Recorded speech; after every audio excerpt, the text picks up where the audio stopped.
야, 이나 전이 타잖아. 눈은 어디다 팔고 있어? 박순자의 목소리가 부엌을 찢었다. 기름이 튀고 연기가 피어오르는 그 좁은 공간에서 윤서아는 아무 말도 하지 않았다. 뒤집개를 든 손만 잠시 멈췄다가 다시 움직였다. 눈 하나 깜짝하지 않았다. 마치 오늘이 처음이 아닌 것처럼. 그로부터 2시간 뒤 검은 세단 세대가 조용한 주택가 골목에 소리 없이 멈춰섰다. 정장 차림의 수행원들이 먼저 내렸고 마지막으로 내린 한 남자가 대문 앞에 섰다. 재계에서 모르면 간첩이라는 이름 강민혁. 그가 앞치마를 두른 서아를 발견하는 순간 굳어버린 얼굴로 허리를 90도로 꺾었다. 서하 장모님, 이런 곳에서 뵙게 될 줄은 몰랐습니다. 거실에 앉아있던 시댁 식구들이 그 자리에서 석고상이 됐다. 아무도 몰랐다. 이 집 며느리 윤서아가 어떤 사람인지. 그녀 역시 먼저 말한 적이 없었다. 그냥 조용히 묵묵히 이 집 부엌에 서 있었을 뿐이다. 오늘도 새벽 5시 시어머니의 전화 한 통으로 하루가 시작됐다. 야, 너 몇 시에 올 거야? 전 부쳐야지. 나물 무쳐야지. 탕도 끓여야 하는데 빨리 안 와? 서아는 조용히 대답했다. 6시까지 가겠습니다. 어머님. 창밖은 아직 어두웠다. 챕터 1 새벽 5시의 며느리. 제삿날 아침 윤서아의 하루는 남들보다 3시간 일찍 시작됐다. 새벽 4시 반. 알람이 울리기도 전에 눈이 떠졌다. 옆에서 창준이 코를 골며 자고 있었다. 서아는 이불을 살며시 걷어내고 욕실로 들어갔다. 거울 속 자신을 잠깐 바라보다가 아무 표정 없이 세수를 했다. 오늘이 어떤 날인지 이미 알고 있었으니까. 시댁은 차로 20분 거리였다. 서아는 혼자 시장에 먼저 들렀다. 어머님이 따로 장을 봐두셨을 텐데도 뭔가 빠진 게 있으면 또 소리가 나올 것 같아서였다. 두부 한 모, 대파 한 단, 명태포 한 봉지. 장바구니를 들고 주차장으로 걸어가는데 전화가 울렸다. 야, 너 지금 어디야? 시장에 있어요. 어머님, 곧 출발할게요. 시장은 무슨, 그냥 빨리 와. 할 일이 태산인데. 전화가 끊겼다. 서아는 핸드폰을 가방에 넣고 차에 올랐다. 시동을 걸면서 라디오가 켜졌다. 아침 뉴스 앵커의 목소리가 흘러나왔지만 귀에 들어오지 않았다. 시댁 대문을 들어서자마자 박순자가 현관에서 기다리고 있었다. 앞치마를 이미 두르고 있었지만 그 앞치마가 실제로 요리에 쓰인 흔적은 없었다. 왜 이렇게 늦어? 벌써 6시 반이잖아. 죄송해요. 어머님, 시장 들렀다 왔어요. 시장은 내가 다 봐뒀다고. 쓸데없이 돌아다니지 말고 빨리 들어와. 서아는 조용히 신발을 벗고 안으로 들어갔다. 부엌은 이미 재료들로 가득했다.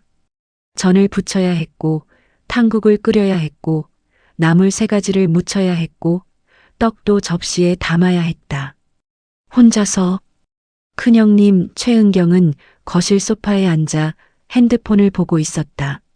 서아가 부엌에 들어서는 걸 힐끔 보더니 다시 핸드폰으로 시선을 내렸다.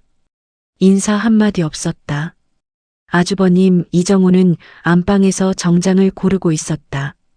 오늘 제삿날에도 어딘가 사람을 만날 계획이 있는 것 같았다.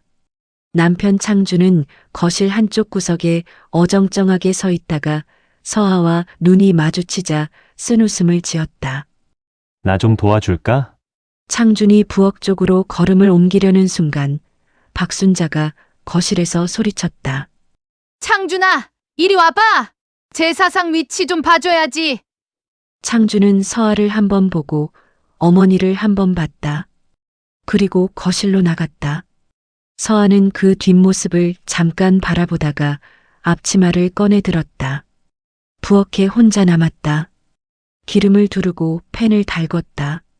전 반죽을 미리 해둔 그릇을 찾아 냉장고를 열었는데 반죽이 없었다. 어머님이 다 받았다고 했는데. 서아는 잠시 멈췄다가 가져온 장바구니를 다시 열었다.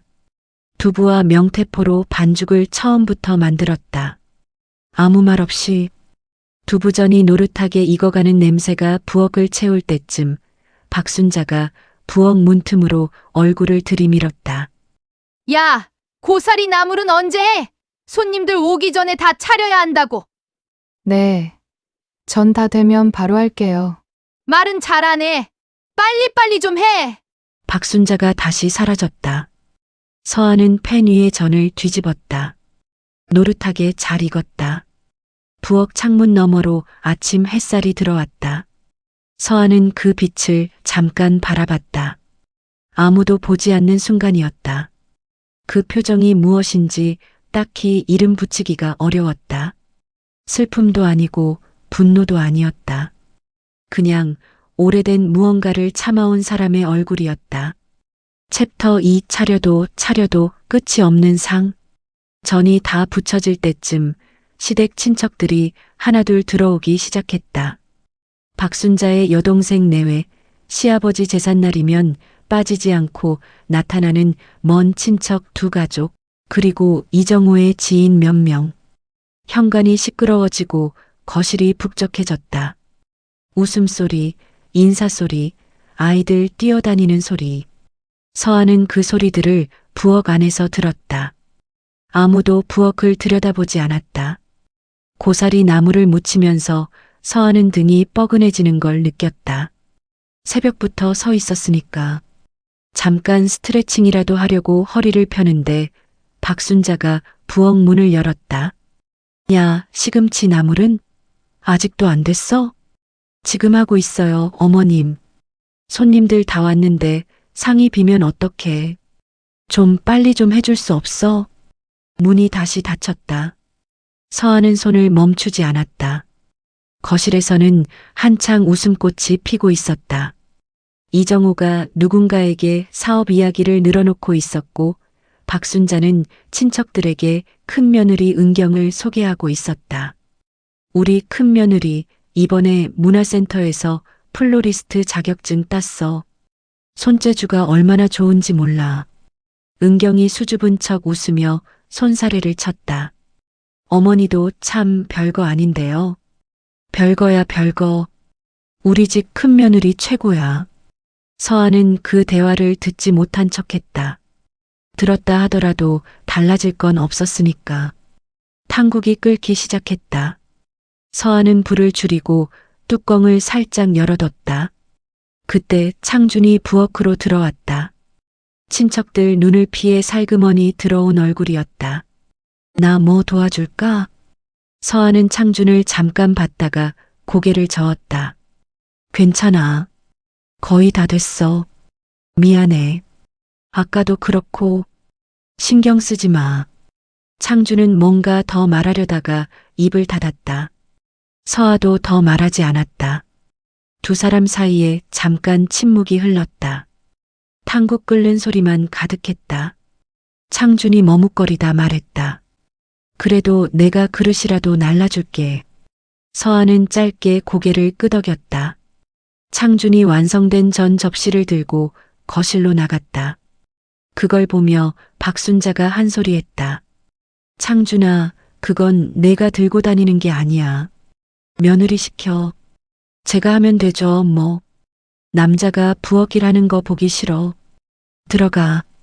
창준은 잠시 멈췄다가 결국 접시를 상 위에 올려놓고 거실 쪽으로 물러났다. 서아는 그 장면을 부엌 문틈으로 봤다. 아무 말도 하지 않았다. 제사상이 차려지기 시작했다. 서아가 만든 전, 서아가 끓인 탕국, 서아가 무친 나물 3가지가 하나씩 올라갔다. 박순자가 상을 훑어보더니 혀를 찼다. 야, 동태전이 왜 이렇게 작아? 크게 부쳐야지. 반죽이 모자라서요. 재료가 부족했어요. 내가 다 준비해뒀다고 했잖아. 냉장고에 반죽이 없었어요. 잠깐 정적이 흘렀다. 박순자가 냉장고를 열어봤다. 반죽이 없었다. 그녀는 잠시 굳었다가 아무 말 없이 냉장고를 닫았다. 사과는 없었다. 그냥 없었다. 은경이 거실에서 부엌 쪽으로 얼굴을 들이밀었다. 서아야, 나 물 한 잔만. 서아는 컵에 물을 따라 건넸다. 은경은 받아들며 흘깃 부엌 안을 봤다. 힘들겠다. 혼자 다 하려니. 말은 그렇게 했지만 도와줄 기미는 없었다. 그냥 돌아갔다. 서아는 그 뒷모습을 보며 행주로 손을 닦았다. 제사가 시작됐다. 모두가 제사상 앞에 나란히 섰다. 서아도 그 줄 끝에 섰다. 절을 하고 향을 피우고 잔을 올렸다. 오래된 의식이 천천히 진행됐다. 서아는 그 순간만큼은 아무 생각도 하지 않으려 했다. 제사가 끝나고 음복이 시작됐다. 친척들이 음식을 먹으며 왁자하게 떠들었다. 서아는 다시 부엌으로 들어갔다. 먹고 난 그릇을 치우고 남은 음식을 정리하고 설거지를 시작해야 했으니까. 뜨거운 물에 손을 담그며 서아는 창문 밖을 봤다. 바깥은 환했다. 어디선가 아이들 웃음소리가 들려왔다. 서아는 잠깐 눈을 감았다. 얼마나 더 라는 말이 목구멍까지 올라왔다가 다시 내려갔다. 그 말을 꺼낼 자격이 자신에게 있는지 서아는 아직도 몰랐다. 설거지 물소리가 부엌을 채웠다. 챕터 3 검은 세단이 멈추다. 설거지가 반쯤 끝났을 무렵이었다. 이정우가 거실에서 전화를 받았다. 처음엔 그냥 일상적인 통화처럼 들렸다. 그런데 목소리가 조금씩 달라지기 시작했다. 낮아지고 긴장되고 뭔가를 애써 감추려는 것처럼. 네. 저 이정우입니다. 예, 맞습니다. 지금요? 아, 잠깐만요. 이정우가 안방으로 들어가며 문을 닫았다. 박순자가 고개를 갸웃하며 안방 쪽을 봤다. 은경도 핸드폰에서 눈을 뗐다. 창주는 과일을 깎다가 손을 멈췄다. 서아는 설거지를 계속했다. 5분쯤 지났을까? 이정우가 안방에서 나왔다. 얼굴이 묘하게 상기돼 있었다. 어머니, 저 잠깐 나갔다 올게요. 어딜? 제사 음복도 아직 다 안 끝났는데. 급한 일이 생겼어요. 금방 올게요. 이정우가 구두를 신으며 현관으로 향했다. 그때 밖에서 자동차 소리가 들렸다. 한 대가 아니었다. 여러 대가 차례로 골목 안으로 들어오는 소리였다. 이정우가 현관문을 열다가 멈췄다. 골목 안에 검은 세단 세 대가 나란히 서 있었다. 번호판이 보이지 않게 가린 차들이었다. 앞차에서 먼저 수행원 2명이 내렸고 그 다음 뒷문이 열리며 남자 하나가 천천히 내렸다. 회색 정장, 단정하게 빗어넘긴 머리, 70 가까운 나이에도 등이 꼿꼿한 남자. 강민혁이었다. 이정우의 눈이 커졌다. 그 자리에서 굳어버렸다. 강민혁은 재계에서 모르면 간첩인 이름이었다. 한양그룹 부회장, 수조원대 그룹의 실질적 운영자. 이정우가 지난 6개월 동안 미팅 한 번 잡으려고 수도 없이 연락을 넣었지만 번번이 거절당했던 바로 그 사람이었다. 저기 강 부회장님? 이정우의 목소리가 떨렸다. 강민혁은 이정우를 흘깃 보더니 그 너머 집 안쪽을 천천히 훑쳤다. 수행원 한 명이 앞으로 나서며 말했다. 실례합니다. 이 댁에 윤서아 씨 계십니까? 이정우가 눈을 깜빡였다. 윤서아요? 저희 재수 씨요? 수행원이 고개를 끄덕였다. 이정우는 그 말의 의미를 한동안 이해하지 못한 채 서 있었다. 거실 안이 조용해졌다. 친척들도 현관 쪽을 바라봤다. 박순자가 천천히 일어났다. 무슨 일이에요? 우리 며느리를 왜 찾아요?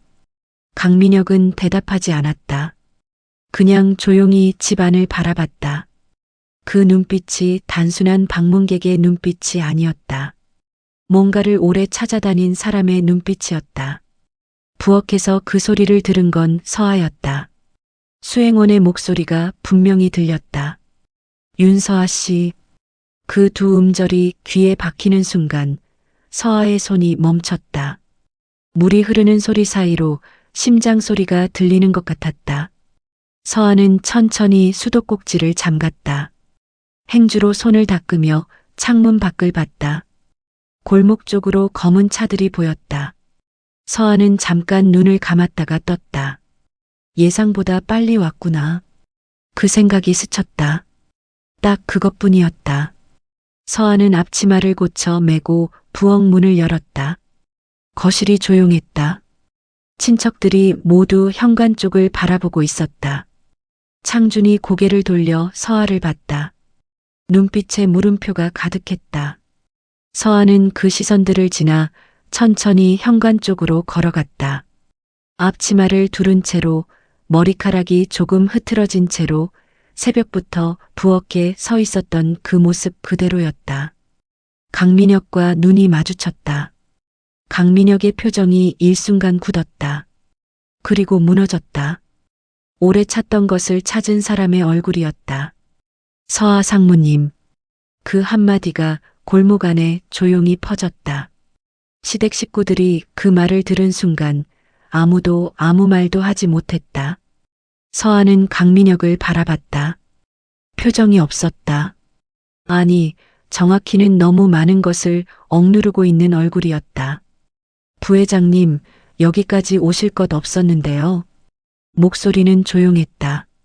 하지만 그 조용함이 부엌에서 내내 참아왔던 그 목소리와는 달랐다. 전혀 달랐다. 챕터 4 뭔가 다르다. 강민혁이 집 안으로 들어왔다. 수행원 2명이 뒤따랐고 나머지는 대문 밖에서 대기했다. 좁은 거실에 낯선 사람들이 들어서자 공기가 달라졌다. 친척들이 자리에서 일어났다. 누군가 뒷걸음질을 쳤다. 아이들만이 상황을 모른 채 거실 한쪽에서 과자를 집어먹고 있었다. 박순자가 앞으로 나섰다.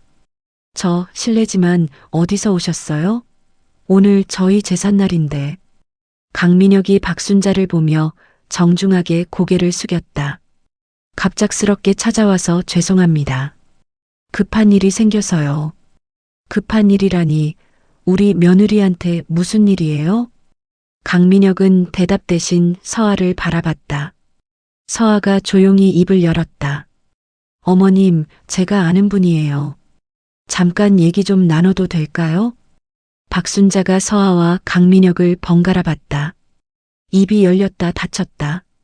서아가 이런 사람을 안다는 게, 이 여자가 저런 차를 타고 온 사람과 안면이 있다는 게 도무지 머릿속에서 정리가 되지 않는 표정이었다.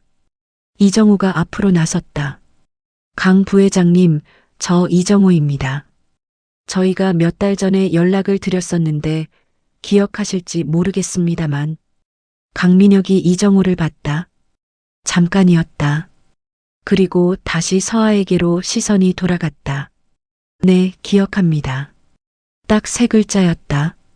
이정우는 뭔가 더 말하려다가 그 눈빛에 막혀 입을 닫았다. 서아가 강민혁에게 말했다. 마당에서 얘기할게요. 둘이 나란히 마당으로 나갔다. 수행원들이 자연스럽게 거리를 두고 물러섰다. 거실에 남은 사람들은 창문 너머로 그 2 사람을 바라봤다. 창준이 서아 옆으로 다가가려다가 멈췄다. 뭔가 저 2 사람 사이의 공기가 자신이 끼어들 수 있는 게 아닌 것 같았다. 마당에서 강민혁이 먼저 입을 열었다. 회장님이 많이 안 좋으십니다, 상무님. 서아의 표정이 흔들렸다. 아주 잠깐이었지만 분명히 흔들렸다. 얼마나요? 이번 달 넘기기 어려울 수도 있다고 했습니다. 주치의가 어제 저한테 직접 연락을 줬어요. 서아는 아무 말도 하지 않았다. 마당 한쪽에 심어진 나무를 바라봤다. 바람이 조금 불었다. 그래서 오신 거예요? 그것도 있고요. 그룹이 흔들리고 있습니다. 상무님이 안 계신 지 3년째인데 버텨왔는데 이제 한계입니다. 이사회가 외부 인사 영입을 논의하기 시작했어요. 그건 부회장님이 결정하실 일이에요. 제가 결정할 수 있는 게 아닙니다. 회장님이 지분을 상무님 앞으로 묶어두셨습니다. 상무님이 돌아오지 않으면 이사회가 열릴 수가 없어요. 서아가 강민혁을 바라봤다. 그걸 제가 모를 것 같으세요? 강민혁이 잠시 말을 잃었다. 그리고 작게 한숨을 내쉬었다. 알고 계셨군요. 알고 있었어요. 서아가 다시 시선을 돌렸다. 창문 너머 거실에서 시댁 식구들이 이쪽을 바라보고 있는 게 보였다. 이정호, 박순자, 은경, 그리고 창준. 창준만 유일하게 불안한 얼굴을 하고 있었다. 조금만 더 시간을 주세요. 서아가 말했다. 상무님, 오늘은 안 됩니다. 부회장님. 아직 정리가 덜 됐어요. 강민혁이 서아를 바라봤다. 그 눈빛에 복잡한 것들이 많이 담겨 있었다. 안타까움, 다급함, 그리고 오래된 존경 같은 것. 기한이 많지 않습니다. 알아요. 짧은 침묵이 흘렀다. 강민혁이 천천히 고개를 숙였다. 그때였다. 거실 창문 너머에서 그 장면을 보던 박순자의 입이 벌어졌다. 강민혁이, 저 사람이 서아한테 고개를 숙이고 있었다. 저 차를 타고 온 사람이, 수행원을 달고 온 사람이, 이정호가 몇 달을 공들여도 만나지 못했던 사람이, 이정호도 그 장면을 봤다. 얼굴에서 핏기가 빠졌다. 창준은 아내의 얼굴을 봤다. 마당에 서 있는 서아는 강민혁의 인사를 받으면서도 전혀 놀라지 않았다. 당연한 듯이, 익숙한 듯이 그냥 서 있었다. 저 사람이 내 아내가 맞나? 창준은 자신도 모르게 그런 생각을 했다. 강민혁이 수행원들과 함께 대문 밖으로 나갔다.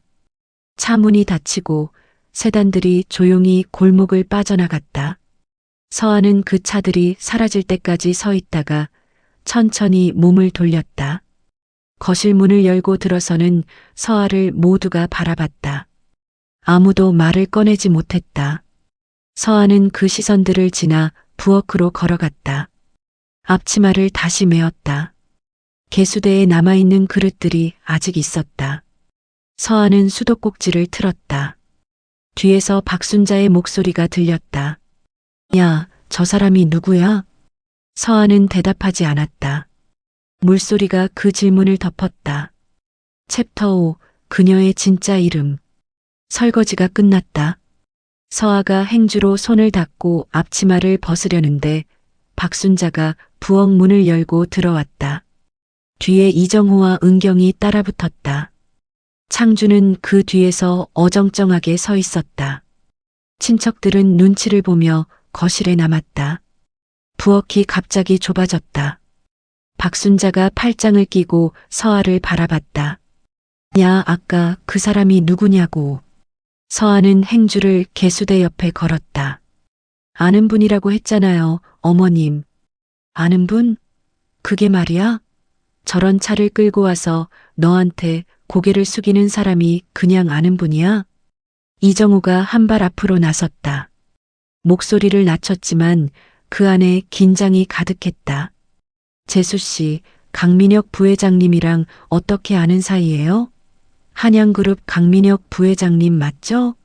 서아가 이정우를 바라봤다. 잠깐 침묵이 흘렀다. 맞아요. 이정우의 눈이 커졌다. 어떻게 아는 사이예요? 서아는 대답하지 않았다.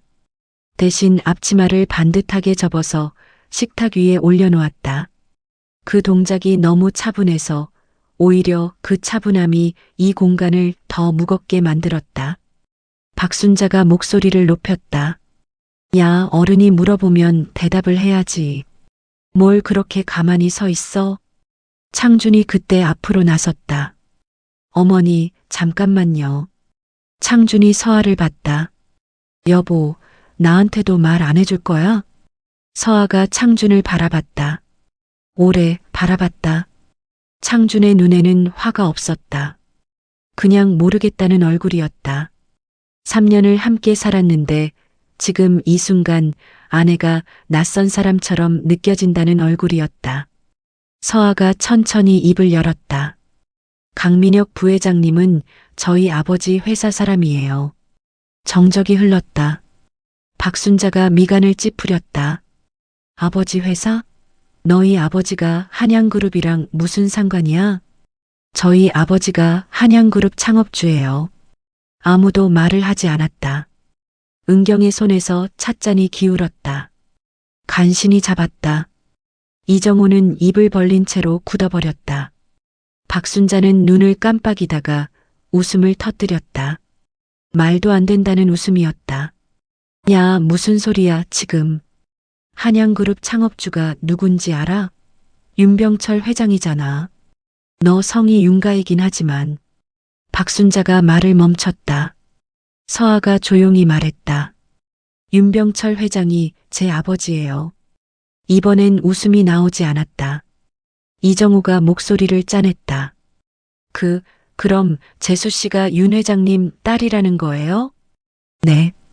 그리고 아까 강 부회장이 상무님이라고 했는데 한양그룹 전략기획본부장이었어요. 결혼하면서 그만뒀고요. 부엌 안의 공기가 완전히 달라졌다. 박순자가 벽에 손을 짚었다. 다리에 힘이 풀리는 것 같았다. 은경은 창준을 봤다가 서아를 봤다가 이정호를 봤다가 어디에도 시선을 고정하지 못했다. 창준만이 아무 말도 하지 않았다. 그는 아내를 바라봤다. 3년이었다. 3년 동안 매일 아침밥을 차려줬고 주말마다 시장을 같이 다녔고 시댁 제삿날마다 새벽에 일어나 부엌에 서 있던 그 사람이었다. 그 사람이 한양그룹 창업주의 딸이었다. 창준의 입술이 움직였다. 왜 말 안 했어? 서아가 창준을 바라봤다. 말할 필요가 없었어. 필요가 없었다고? 응. 당신한테는 그냥 서아이고 싶었어. 창준이 눈을 감았다. 이정호가 정신을 차리려는 듯 손으로 이마를 짚었다. 잠깐, 그러면 우리가 수개월째 수주하려던 한양그룹 건자재 납품건 그거 결정권자가 혹시? 서아가 이정호를 바라봤다. 대답하지 않았다. 하지만 그 침묵이 대답이었다. 이정호의 얼굴이 하얗게 질렸다. 박순자가 갑자기 목소리를 높였다. 하지만 이번엔 아까 부엌에서 고함치던 것과 달랐다. 어딘가 무너지는 사람의 목소리였다. 야, 그럼 너 처음부터 알고 있었던 거야? 우리가 어떻게 했는지 다 알면서 그냥. 알고 있었어요. 서아가 조용히 말했다. 처음부터요. 부엌이 쥐죽은 듯 고요해졌다. 친척들이 거실에서 부엌 쪽을 바라봤다. 아이들도 과자를 손에 쥔 채 멈춰 있었다.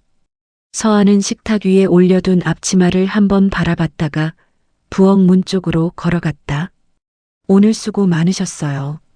그리고 나갔다. 챕터 6 알고 있었습니다. 처음부터. 서아가 거실을 지나 현관으로 나갔다. 아무도 잡지 못했다. 아니, 잡을 수가 없었다.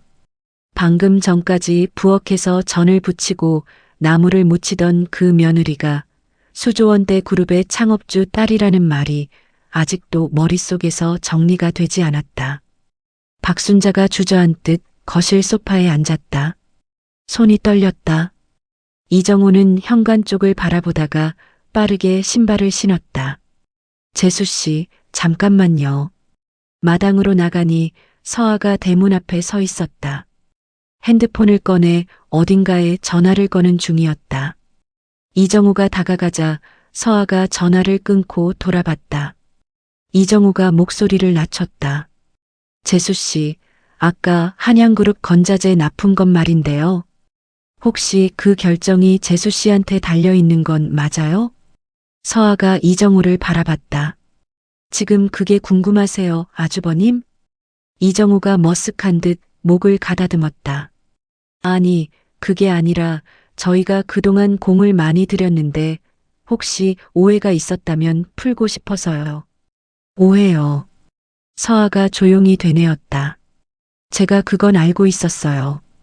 아주버님 회사 이름으로 입찰 서류가 들어온 것도, 담당자가 저희 그룹 실무진한테 3번 연락한 것도, 접대 자리를 요청했다가 거절당한 것도요. 이정우의 얼굴이 굳었다. 그걸 다 알고 있었어요? 네. 그럼 왜 계속 거절했냐고요? 서아가 이정우를 똑바로 바라봤다. 아주버님 회사 납품 실적이랑 자재 품질 기준이 저희 그룹 기준에 미달이었어요. 그건 아주버님이 제 시아주버님이든 아니든 달라지지 않아요. 이정우가 입술을 깨물었다. 그리고 한 가지 더. 서아가 말을 이었다. 저는 가족이라는 이유로 거래처를 선정하는 회사를 좋아하지 않아요. 저희 아버지도 그랬고 저도 그래요. 그건 그쪽 회사에도 저희 그룹에도 좋지 않은 일이에요. 이정우는 아무 말도 하지 못했다. 할 말이 없었다. 반박할 논리가 없었다. 서아가 대문 쪽으로 몸을 돌렸다. 품질 기준 맞추고 다시 입찰하시면 검토는 해드릴 수 있어요. 그건 약속드릴게요. 이정우가 그 뒷모습을 바라봤다. 그 짧은 대화 안에서 자신이 지난 몇 달 동안 공을 들였던 그 창구가 바로 눈앞에 있었다는 사실이 뒤늦게 실감됐다. 그리고 동시에 그 긴 시간 동안 자신의 재수 씨에게 어떻게 했는지도. 이정우는 그 자리에 한동안 서 있었다. 안으로 들어오니 거실 분위기가 가라앉아 있었다. 친척들은 어색하게 자리를 정리하기 시작했다. 눈치 빠른 사람들은 슬그머니 가방을 챙기고 있었다. 박순자는 소파에 앉은 채 멍한 얼굴로 허공을 봤다.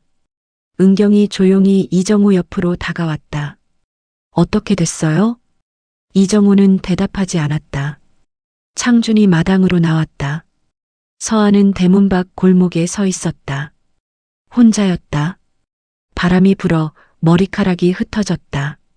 창준이 천천히 다가갔다. 서아야. 서아가 돌아봤다. 창준은 뭔가 말을 준비해 온 것 같았다. 하지만 막상 아내 얼굴을 보니 아무것도 나오지 않았다. 미안하다는 말도, 왜 말 안 했냐는 말도 전부 작아지는 것 같았다. 추운데 안 들어가? 서아가 창준을 바라보다가 작게 웃었다.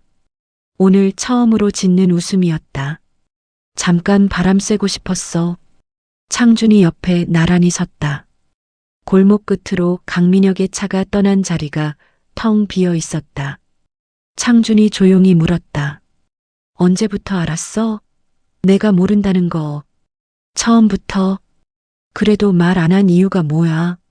서아가 골목 끝을 바라봤다. 당신이 나를 어떻게 대하는지 보고 싶었어. 내가 윤병철 회장 딸인 걸 알고 나서가 아니라 그냥 윤서아일 때. 창준이 말이 없었다. 그리고 솔직히 말하면 나도 쉬고 싶었어. 그냥 평범한 사람으로 살아보고 싶었어. 결정하고 판단하고 책임지는 것 말고. 바람이 다시 불었다. 서아의 머리카락이 흩어졌다. 창준이 손을 들어 그 머리카락을 살며시 귀 뒤로 넘겨줬다. 나 때문에 많이 힘들었지. 서아는 대답하지 않았다. 부정도 긍정도 하지 않았다. 창준이 낮게 말했다. 미안해. 당신이 미안해할 일은 아니야. 아니야. 미안해야 해. 알면서도 못 막았잖아. 골목이 조용했다. 어디선가 저녁 짓는 냄새가 흘러왔다. 서아는 그 냄새를 맡으며 오래전 기억 하나를 떠올렸다. 아버지와 함께 앉아서 밥을 먹던 저녁. 그때는 이런 날이 올 줄 몰랐다. 서아의 핸드폰이 울렸다. 화면에 뜬 이름을 보는 순간 서아의 표정이 굳었다. 아버지 주치. 손가락이 잠깐 떨렸다. 서아는 전화를 받았다. 네. 짧은 침묵. 알겠습니다. 전화를 끊었다. 창준이 서아를 봤다. 서아는 핸드폰을 가방에 넣고 골목 끝을 바라봤다. 눈이 조금 빨개져 있었다. 가봐야 해. 창준이 물었다. 어디? 서아가 대답했다. 병원. 챕터 7 아버지가 설계한 것들. 병원은 서울 도심 한복판에 있었다. 창준이 운전했다.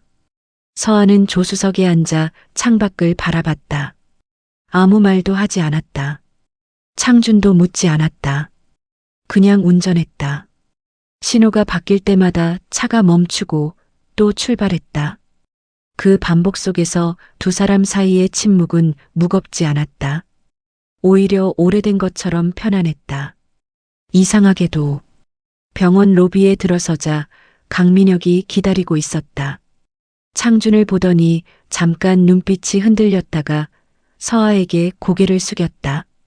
올라가시면 됩니다. 주치의가 대기하고 있어요. 같이 올라와요. 서아가 말했다. 강민혁이 고개를 끄덕였다. 엘리베이터 안에서 창준이 서아의 손을 잡았다. 서아는 그 손을 뿌리치지 않았다. 꼭 쥐었다. 병실 문을 열었다. 윤병철이 침대에 누워 있었다. 한때 재계를 호령하던 사람이라고는 믿기 어려울 만큼 몸이 작아져 있었다. 하지만 눈은 살아 있었다. 서아가 들어서는 순간 그 눈이 반짝였다. 왔냐? 낮고 쉰 목소리였다. 서아가 침대 옆 의자에 앉았다. 아버지의 손을 잡았다. 왜 이렇게 됐어요? 나이 먹으면 다 이렇게 되는 거야. 연락을 했어야죠. 내가 연락 받을 것 같던? 서아가 입을 닫았다. 틀린 말이 아니었다. 윤병철이 천천히 창준 쪽으로 시선을 돌렸다. 자네가 창준이군. 창준이 굳은 얼굴로 고개를 숙였다. 네, 안녕하세요. 앉게. 윤병철이 손을 들어 의자를 가리켰다. 창준이 서아 옆에 앉았다. 병실이 조용했다. 의료기기 소리만 규칙적으로 들렸다. 윤병철이 서아를 바라봤다. 오늘 일이 많았겠구나. 강 부회장님이 오셨어요. 알아. 내가 보냈으니까. 서아가 아버지를 바라봤다.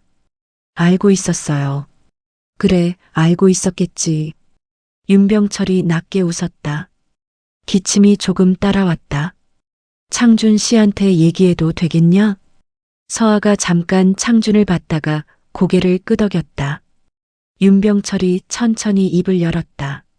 내가 이 아이를 처음 봤을 때, 얘가 결혼하고 싶다고 했을 때 나는 반대를 안 했어요. 근데 조건이 하나 있었어. 창준이 조용히 들었다. 서아가 누군지 모르는 상태에서 그냥 윤서아라는 사람 하나만 보고 살 수 있는 사람인지 내가 확인하고 싶었어. 돈도 없고 배경도 없고 그냥 이 아이 하나만. 창준의 눈썹이 미세하게 움직였다. 그래서 서아한테 부탁했어. 3년만 숨겨봐라. 3년 동안 그 사람이 어떻게 사는지, 어떻게 대하는지 보자. 3년이 지나면 내가 먼저 찾아가겠다고. 병실이 고요했다. 창준이 낮게 물었다. 그럼 오늘이 3년째인 건가요? 윤병철이 고개를 끄덕였다. 오늘이 딱 3년째야. 창준이 말이 없었다. 서아를 바라봤다. 서아는 아버지 손을 잡은 채 창준을 봤다. 그 눈빛 안에 3년이 담겨 있었다. 새벽마다 일어났던 것, 부엌에 혼자 서 있었던 것, 단 한 번도 흔들리지 않으려 했던 것. 창준이 천천히 윤병철을 바라봤다. 결과가 어떻게 나왔나요? 윤병철이 창준을 한동안 바라봤다. 그리고 말했다. 자네는 많이 모자란 사람이야. 창준이 굳었다. 우유부단하고 가족 앞에서 작아지고 아내 하나 제대로 못 지켰어. 창준이 시선을 내렸다. 근데 윤병철이 말을 이었다. 한 번도 서아를 사랑하지 않은 날이 없었더군. 내가 사람 쓸 때 보는 게 딱 그거야. 완벽한 사람 말고 진심인 사람. 창준의 눈가가 붉어졌다. 윤병철이 서아를 봤다. 이제 됐냐? 서아가 아버지 손을 꼭 쥐었다. 네. 그럼 이제 돌아와라. 나 오래 못 버텨. 아버지, 돌아오기 싫으면 싫다고 해. 억지로 시킬 생각 없어. 근데 그룹이 내 거야. 내가 결정해야 해. 서아가 오래 아버지를 바라봤다. 창밖으로 서울 야경이 펼쳐졌다. 수십 년 전 이 도시에서 아무것도 없이 시작한 사람이 일군 것들이 저 불빛 어딘가에 있었다. 서아가 천천히 입을 열었다. 창준이랑 얘기해 볼게요. 윤병철이 고개를 끄덕였다. 그리고 눈을 감았다. 지친 사람의 얼굴이었지만 오랫동안 무거웠던 것을 내려놓은 사람의 얼굴이기도 했다. 창준이 서아의 손을 잡았다. 서아는 그 손을 놓지 않았다. 병실 밖으로 도시의 불빛이 조용히 빛났다. 챕터 8 서아의 선택. 병원을 나온 건 밤 10시가 넘어서였다. 서울 도심은 여전히 환했다. 차들이 흘러가고 사람들이 걸어다니고 어딘가에서 음악 소리가 흘러나왔다. 세상은 아무것도 모른 채 돌아가고 있었다. 서아는 병원 앞 계단에 잠깐 서서 그 풍경을 바라봤다. 창준이 옆에 섰다. 밥은 먹었어? 서아가 창준을 바라봤다. 그리고 작게 웃었다. 못 먹었네. 나도 못 먹었어. 뭐 먹을까? 두 사람은 병원 근처 작은 국밥집에 들어갔다. 늦은 시간이었지만 자리가 있었다. 뜨거운 국밥이 나왔다. 서아가 숟가락을 들었다.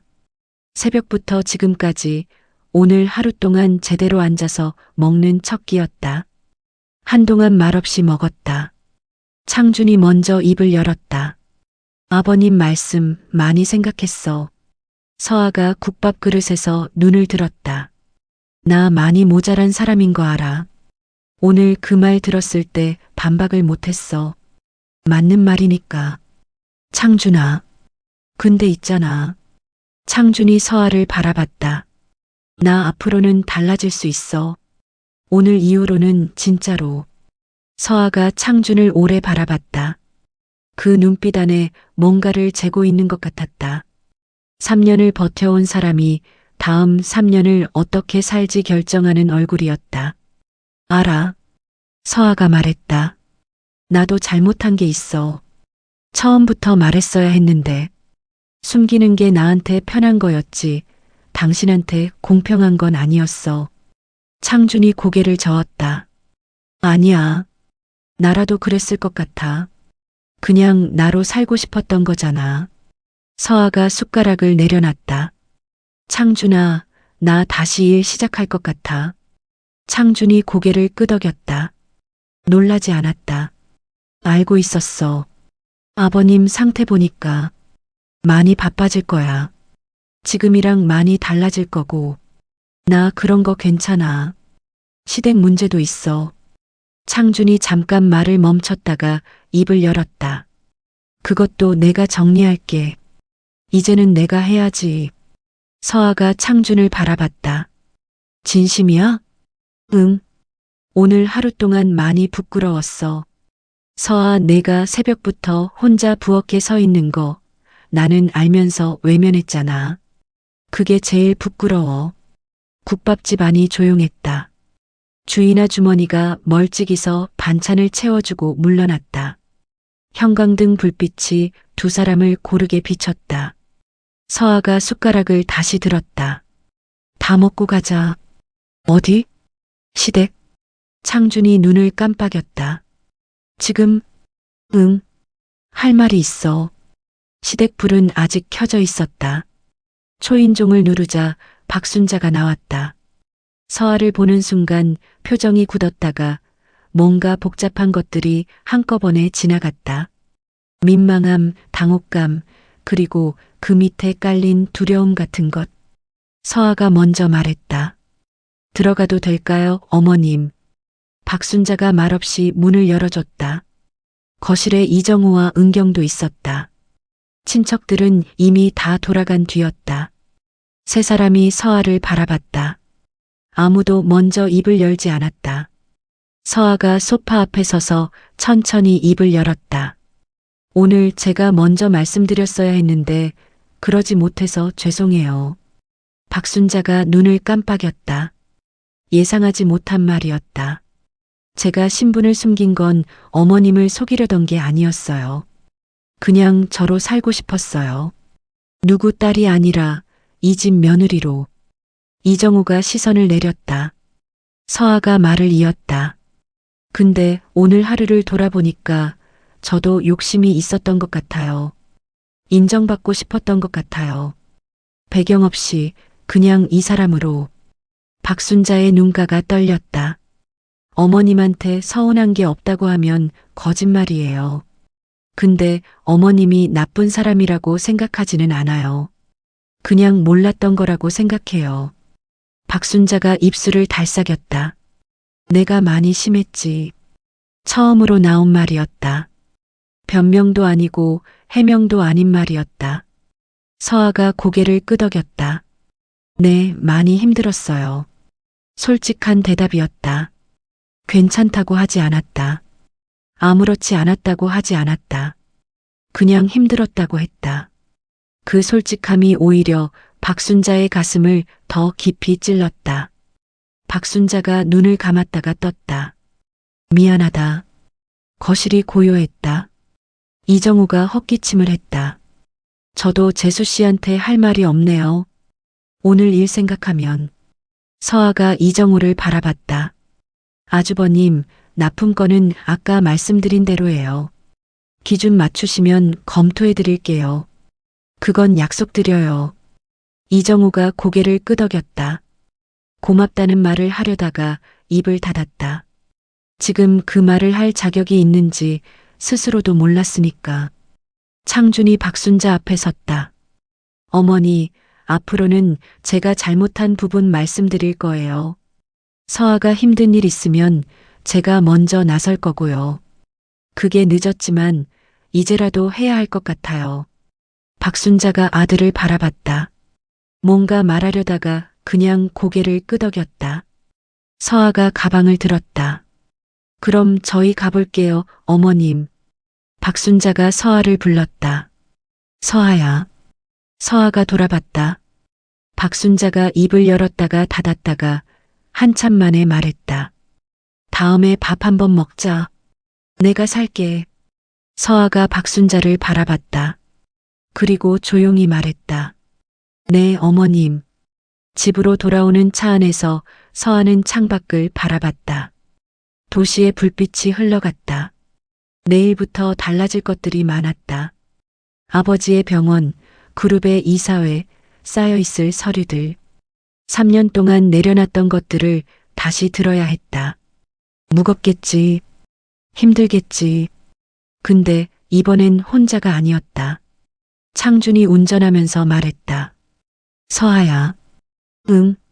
고생했어. 오늘. 서아가 창준을 바라봤다. 새벽 5시부터 시작된 하루였다.